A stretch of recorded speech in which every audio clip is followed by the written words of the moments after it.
কপিটা ছেড়ে দেবো। কপি, আলু, পেঁয়াজ কালি, শিম সব দিয়ে চচ্চড়ি করবো।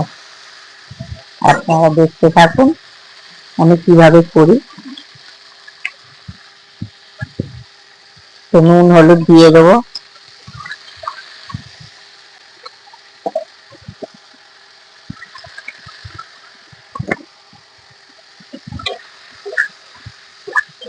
কপিটাও ভাজা হয়ে গেছে, তুলে নিচ্ছি।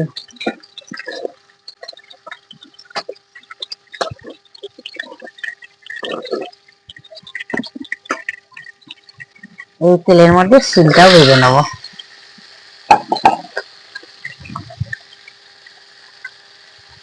লবণ দিয়ে দিচ্ছি,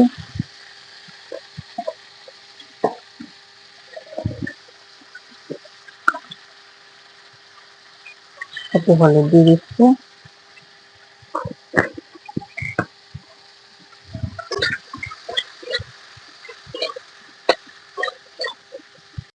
শিমটা একটু লাল লাল করে একটু অল্প ভেজে নিয়েছি। এর মধ্যে পেঁয়াজ কালিটা দেবো। এইভাবে ভেজে নেওয়ার পরে দিলে অসুবিধা হয় না। এটাও ভাজবো লাল লাল করে।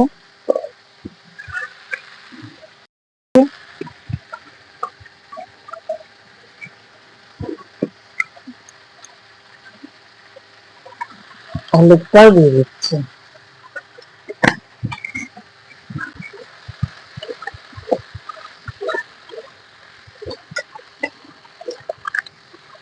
এবার একটু নেড়ে একটু ঢাকা দিয়ে দেবো, এটা নরম হয়ে যাবে।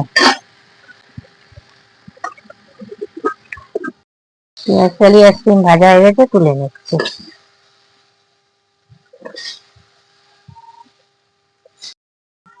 তেলটা গরম হয়ে গেছে, এবার আলুটাও দিয়ে দিচ্ছি।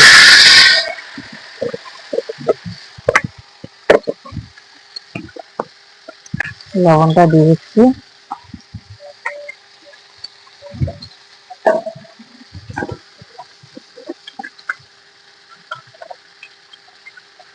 হলুদটাও দিয়ে দিচ্ছি।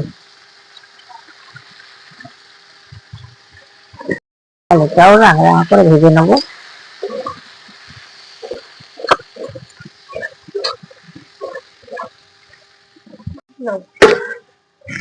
আলুটা ভাজা হয়ে গেছে, এবার আলুটা তুলে নেবো।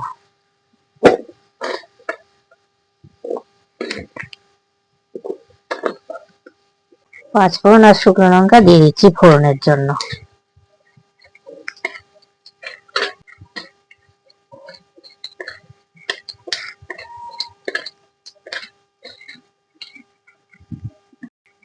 লঙ্কাটা দিয়ে দিচ্ছি,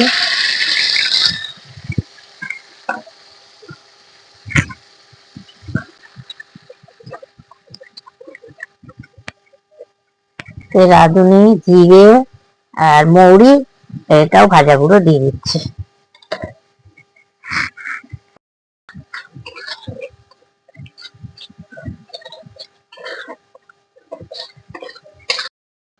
সর্ষে বেটে রেখেছিলাম, এটাও দিয়ে দিলাম।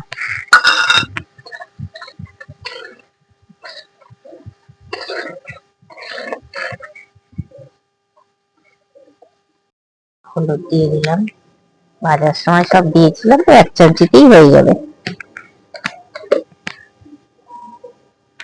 লবণও আন্দাজ মতন দিয়ে দিলাম, ভাজার সময় সব দিয়েছি, এটুকুতেই হয়ে যাবে।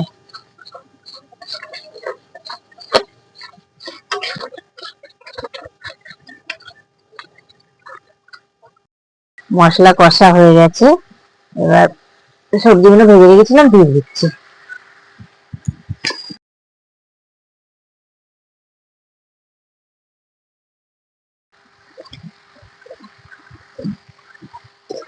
এবার জল দিয়ে দেবো।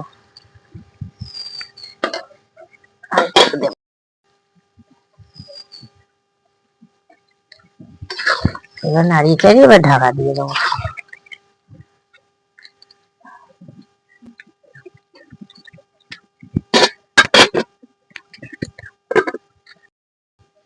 আস্তে আস্তে জাল দেবো, সব সবজি গলে যাবে। মিষ্টি দিয়ে দিচ্ছি,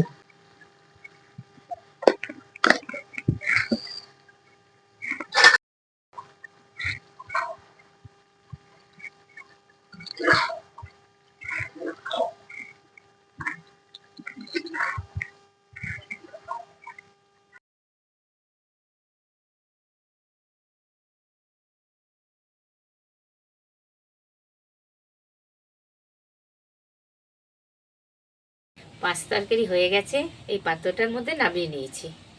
5 রকম আনাজের তরকারি খুব খেতে ভালো লাগে, খুব সুন্দর হয়েছে।